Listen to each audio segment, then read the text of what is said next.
We all know that Kirby Edmonds built bridges and wove our stories into a quilt of possibilities for a better tomorrow. Kirby was fearless, passionate human rights and racial justice brother, father, mentor, teacher, and partner. He collectively gathered us together for a common goal of challenging our white supremacy roots and championing our united call for civic engagement, compassion, and action. 2 years ago, I sent Kirby a note asking for his insights about the power of narratives in human rights education. I was reading the autobiography of Frederick Douglass, the first person to use the term human rights in the US. Kirby responded quickly, quote, I do think these and other narratives are important, he said, partly because of the history they expose and explain, and partly because they so eloquently challenge the assumptions of white supremacy on which this nation is founded. Any serious notion of fully realizing human rights in the US must account for both this history and these assumptions, unquote.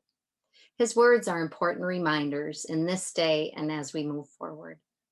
I first met Kirby and his partner and comrade, Laura Branca, when they attended our Minnesota Partners in Closing the Gap training in June of 2010.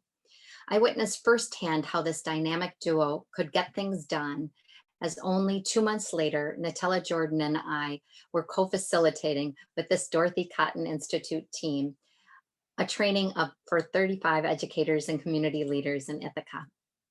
A year later at Harvard University, Kirby's hand shot in the air to be a founding member of a new consortium to build a culture of human rights education in the US. Drawing on his years of experience as a community organizer, Kirby was instrumental in the establishment of Human Rights Educators USA, one of the 3 initiatives he spawned under the Center for Transformative Action.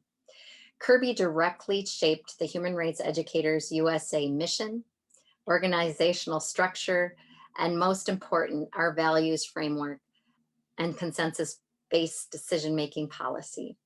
He served as co-chair for nearly a decade, and his imprint is forever in the stone of our foundation. I will forever treasure our conversations and strategy sessions. Watching Kirby was seeing a visionary and strategist in action to make us all better people and actors in our community. Frederick Douglass once said, "It is easier to build strong children than to repair broken men." Kirby was dedicated to amplify young people's voices and enhance their skills to build human rights and racial justice leaders. To this end, Human Rights Educators USA has established the Kirby Edmonds Summer Fellowship to support the next generation of young activists and changemakers. Rest in peace, Kirby. We know you are with us in spirit as the wind beneath our wings.